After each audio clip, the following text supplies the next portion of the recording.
Olá, passamos a apresentar Direito e Literatura, do Fato à Ficção, projeto promovido pelo Instituto de Hermenêutica Jurídica, com o patrocínio do Programa de Pós-Graduação em Direito da Unicinos e do Programa de Pós-Graduação em Letras da Uniriter. Hoje o programa abordará o livro Incidente em Antares, de Érico Veríssimo. E para isso contamos com a presença da professora Ângela da Silveira Espíndola, doutora em Direito e professora do curso de Direito da Unicinos, e da professora Lúcia Lovato Leiria, doutora em Letras e coordenadora do curso de Letras da Uniriter.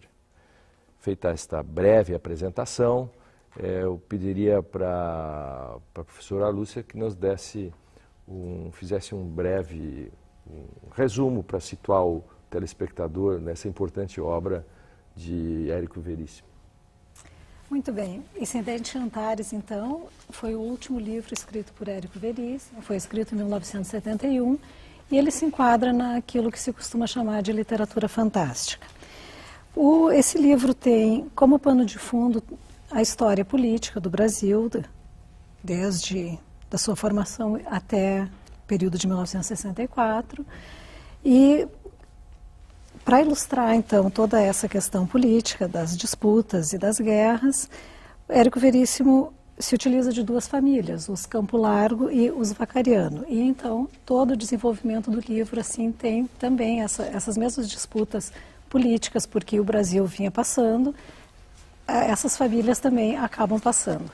Bom, e aí vem, então, uma sucessão de patriarcados, se chega depois do matriarcado, com a figura da Dona Quitéria, até quando chega em 1963, que a cidade é ameaçada por uma greve, os trabalhadores fazem greve, casualmente nessa mesma época várias pessoas falecem, e essas pessoas então não conseguem ser enterradas porque os funcionários todos os funcionários, inclusive os funcionários do cemitério, estão em greve, e essas pessoas então se revoltam porque não podem ser enterradas, acabam saindo dos caixões, vão para o coreto da cidade, e ali então começa a rebelião dos mortos, vamos dizer assim, não é? E aí tem uma frase de Érico Veríssimo que ilustra, aliás, de uma das personagens do livro, que diz o seguinte, que a vida é um baile de máscaras, e a função então dos mortos nesse momento seria tirar as máscaras dos vivos. Muito bem. Eu peço para a professora Ângela, o Incidente em Antares, na linha de Macondo, por exemplo, ou 100 Anos de Solidão, do Gabriel Garcia Marques.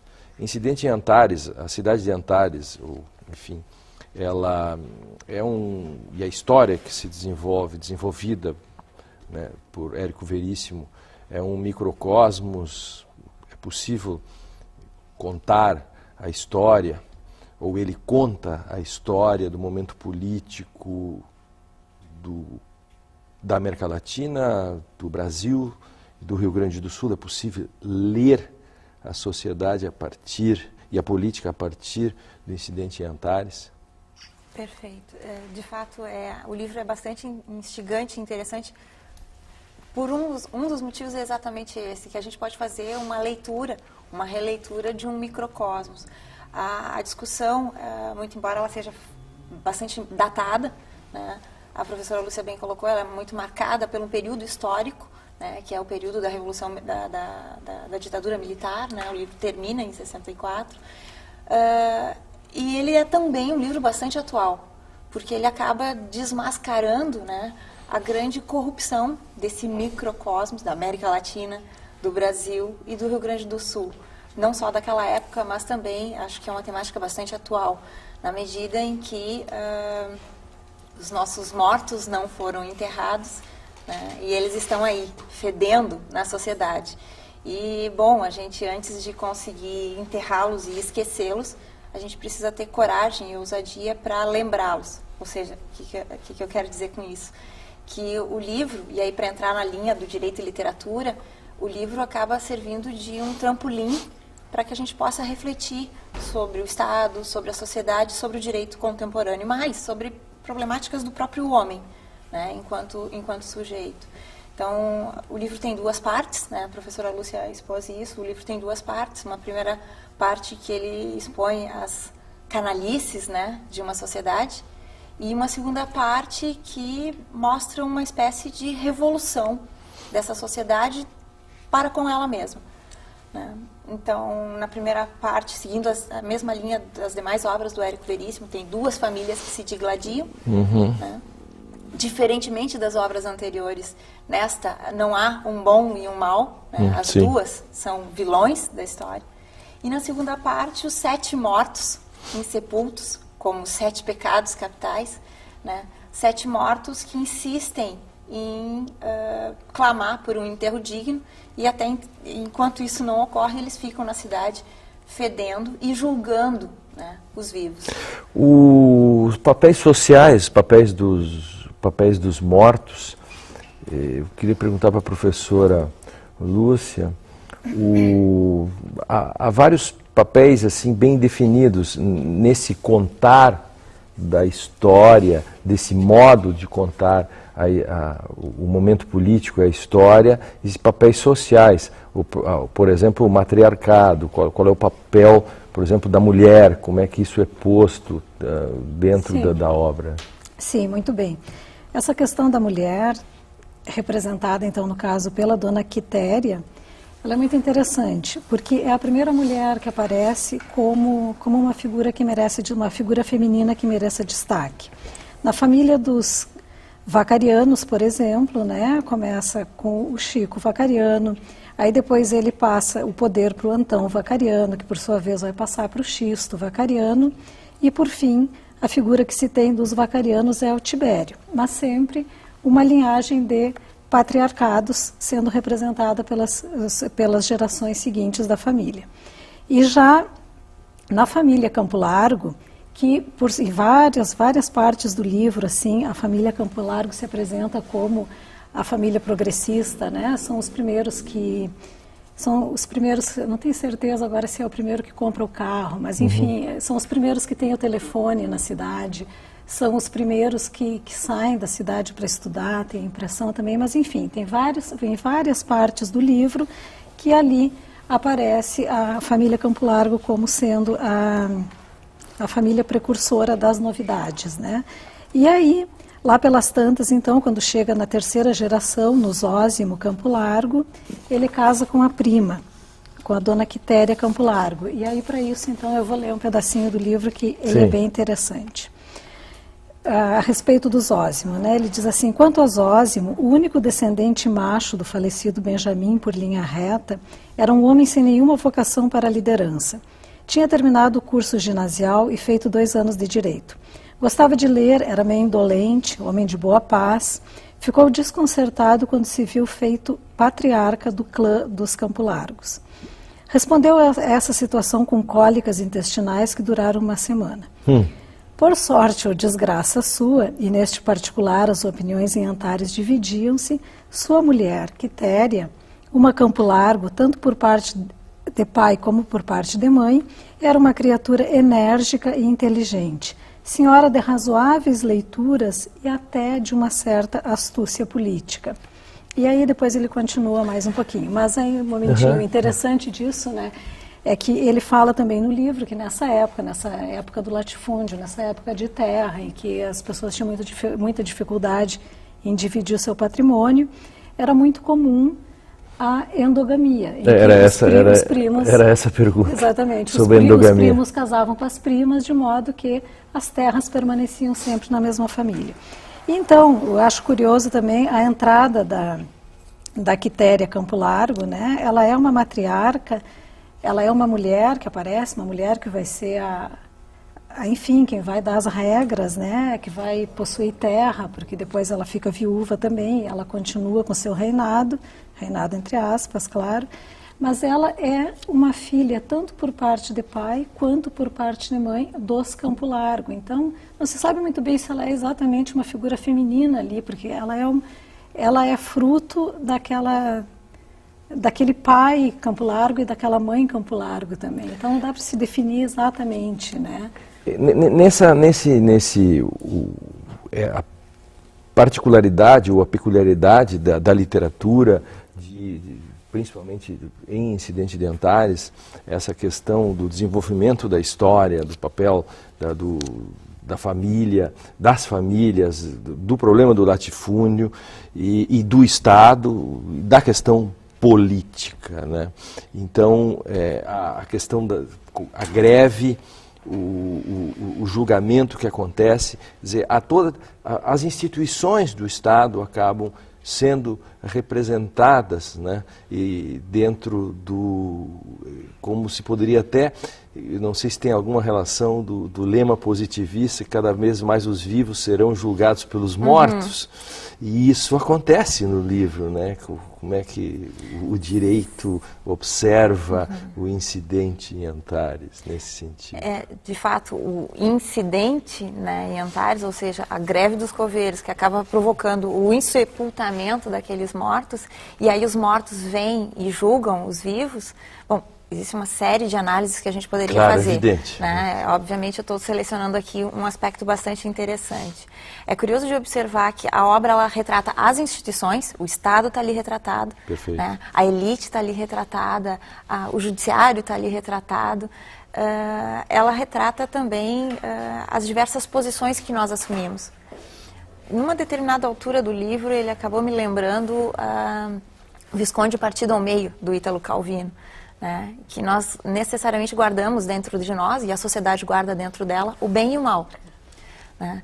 E esses mortos, nessa linha, vêm julgar os vivos. E aí, numa determinada altura da obra, o Cícero, que é o advogado morto, né, vem e diz que nós precisamos ser mais vivos que os vivos. Mais vivos que os vivos, isso, né? Esta é a frase. E vem julgar os mortos, os vivos. E nesse julgamento dos vivos, eles se põem, como eles são livres, libertos daquela moral da sociedade, eles começam realmente a se autoacusar, né? O próprio Cícero e o Maurício Ramírez, quando faz análise da obra, porque essa obra já foi analisada pelo Maurício Ramírez no livro do Direito e Literatura. No livro, mostra o livro do Direito e Literatura, né, que esse livro é analisado por um dos nossos colegas participantes. Exato. O Maurício Ramírez já esteve também aqui no programa, já fez uma análise de uma outra obra, e ele bem destaca que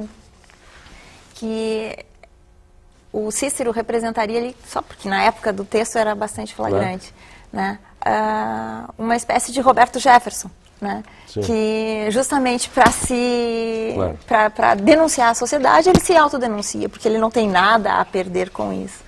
Né? Então é só um aspecto que a gente poderia pensar aqui. E nesse julgamento...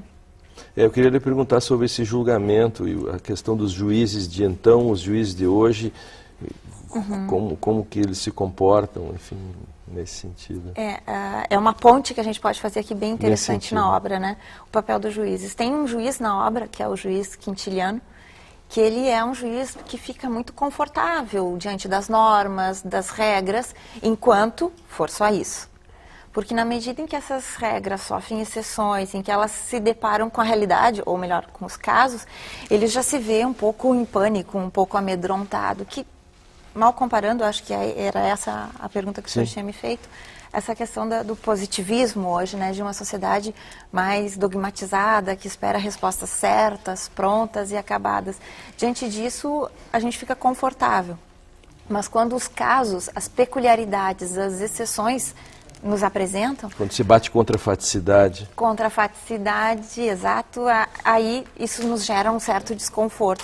Nós, enquanto sociedade, sobretudo naquele que ocupa a posição de assumir o risco de decidir, né? E o juiz Quintiliano me parece uma figura bastante interessante na obra, porque ele é exatamente esse juiz que se vê na condição de juiz enquanto diante de questões prontas, né? Mas diante de questões que exijam a função dele de juiz, ele se desequilibra, né? E esse juiz, a questão da máscara está presente no livro, os mortos que desmascaram os vivos, a questão os juízes usam máscaras, o advogado usa máscaras, né? Isso fica presente, essa é a transcendência também da obra, e o papel dos mortos, as representações que os mortos acabam trazendo dentro desse texto, né, dessa história de incidente? Qual é, digamos assim, poderíamos falar das representações sociais, o papel das representações que os mortos fazem ao julgar os vivos e desmascará-los?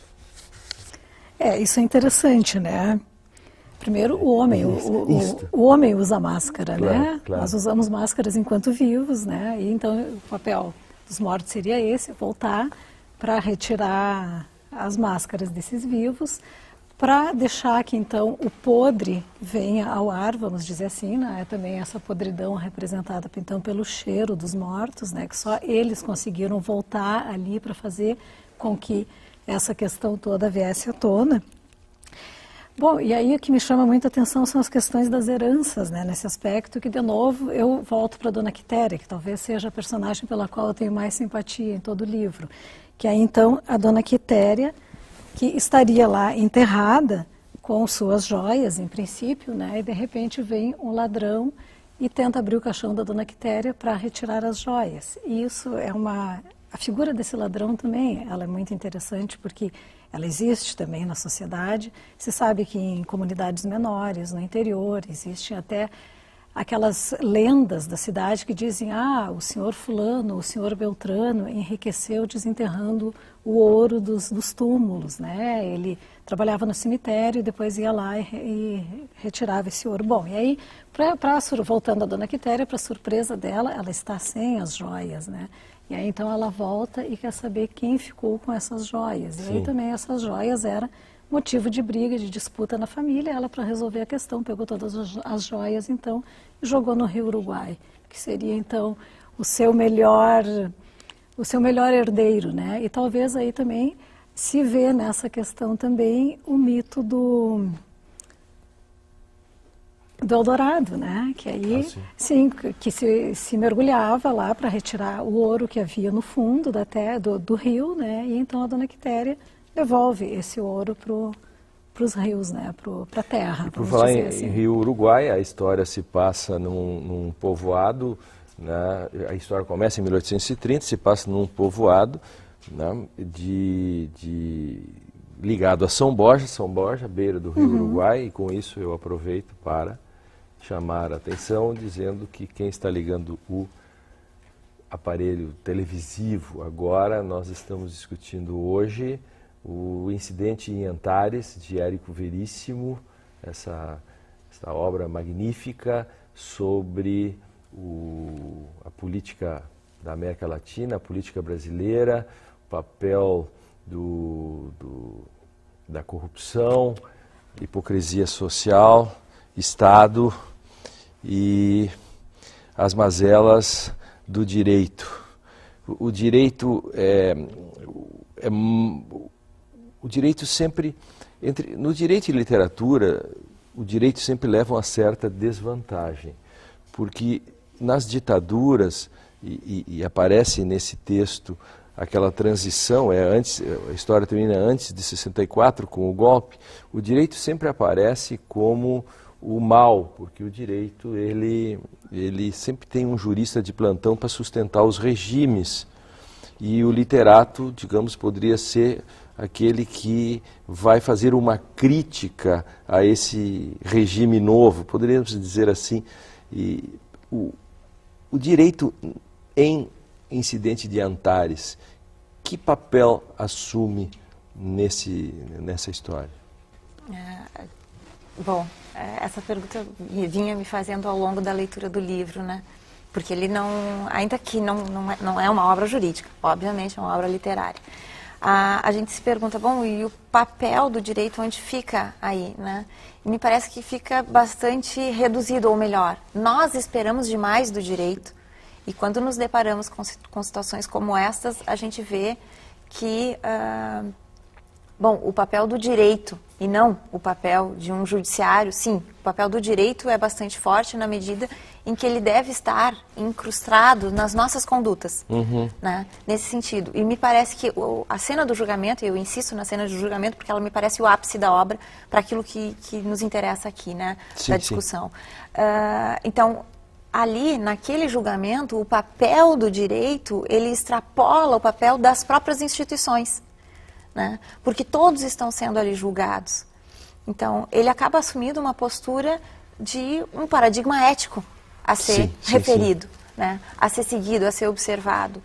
E a sociedade, enquanto sociedade, precisa desenterrar os mortos ou não enterrá-los até que eles efetivamente tenham, né, a ousadia de trazer toda essa podridão da sociedade e desmascarar, porque aí rompe-se, cai, quebra-se com o baile das máscaras, que Cícero referia. Chega de metáforas, agora só os fatos. Pois se o incidente em Antares é uma alegoria da forma do exercício do poder político, ele também é uma alegoria da forma do exercício da justiça. Sim. E a crítica contemporânea do direito é de uma crítica sobre a racionalidade das decisões. Decide-se como quer dentro de uma espécie de solipsismo, dentro dessa contemporaneidade. Isto é também uma crítica que pode ser retirada da obra, pois não? Sim, sem dúvida. A aparência também é um outro perfil que a gente pode tirar da obra, né? A aparência marca todo o texto. O baile de máscaras, logo na entrada, o Veríssimo faz uma nota dizendo que os personagens fictícios são representados por nomes fictícios e os personagens verdadeiros são representados pelos seus nomes verdadeiros. A obra é um misto de realidade e ficção, né? E talvez a vida seja um misto de realidade e ficção. Nessa questão. Ficções da realidade e realidade das ficções. Qual é a principal transcendência, digamos, de Incidente de Antares no plano de uma leitura da linguagem do texto? Como poderia se fazer isso?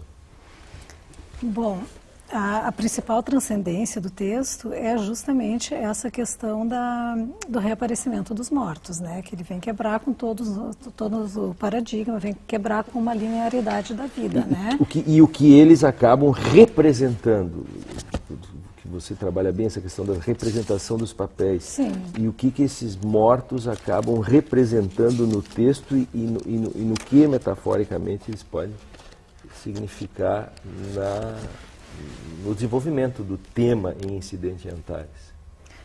Olha, eles representam justamente essa revolta às normas, né, que a sociedade coloca, que as normas que a sociedade apresenta. Então, eu vejo, pelo menos a leitura que eu faço, né, eu vejo nos mortos justamente uma revolta em relação a essa linearidade, ao paradigma que é estabelecido para a sociedade, né?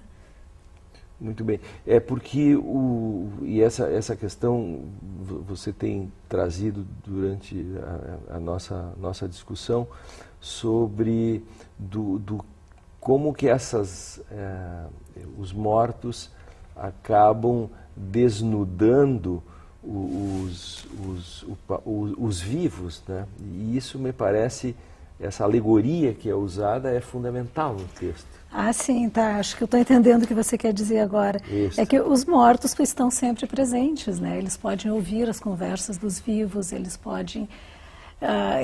surpreendem os vivos em momentos em que os vivos não gostariam de ser vistos, né? E os mortos estão ali. É essa onipresença, vamos dizer assim. Eles representam também isso. Era nessa linha que você queria, sim. Então, com isso também... Isso também pode ser representado pela frase da retirada das máscaras, então, né? Porque no momento que o morto está ali onipresente, não existe máscara para ele. Ele consegue enxergar tudo, né? O que está à frente da máscara e o que está atrás da máscara também. Muito bem. Nosso programa está quase chegando ao final, o tempo voa. Temos uns 30 segundos, 45 segundos para um fechamento da Ângela e um fechamento da Lúcia. Para encerrar, então, eu acho que a mensagem que me fica do texto, né, e que eu acho que ela é bem contemporânea, em que pese o texto ser um texto bastante datado, eu acho que ele é bastante atual, né? Porque ele nos deixa a seguinte mensagem, a mensagem de que nós precisamos enfrentar os vestígios do passado para só então conseguirmos superar as mentiras que nos são dadas ou que nós nos damos sobre o futuro. Porque sem isso, né, sem esse julgamento, né, nós não conseguimos ter ou criar escolhas possíveis, né, para desenhar um futuro possível para a política, um futuro possível para o direito, um futuro possível para as nossas instituições. Então, é preciso enfrentar o nosso passado. Né? Professor. E a mensagem principal que fica para mim dessa obra é a seguinte, que em uma esquina nós podemos ler a vida, ou seja, através da cidade de Antares, através de todo o seu desenvolvimento, a gente consegue então dialogar com todo o desenvolvimento de uma grande cidade, de um grande país, de uma nação. E isso também aparece lá na representação dos mortos, né? Que ali, como a professora falou antes, estavam representados todos os setores da sociedade. Então, realmente, estava lá a senhora Quitéria Campo Largo, a matriarca da cidade, o anarquista Barcelona, né? Então a pessoa política ali que vai contra o que está estabelecido, o poderoso advogado Cícero Branco, o poder então ali, o João da Paz, o jovem pacifista que foi torturado, né? Exato, então exato. Um sujeito que vai contra, assim, ele só pode acabar na tortura, né? O bêbado, pudim de cachaça, que também é uma figura mítica das cidades. E mais ainda, só um momentinho para terminar, o pianista suicida, Menandro Oliveira. Bom, imaginem um pianista numa cidade tão pequena, tão monótona como Antares, né? Possivelmente chegaria o suicídio mesmo. E não podemos deixar de falar na prostituta Herotildes, né? Porque qual é a cidade que não tem lá também a sua...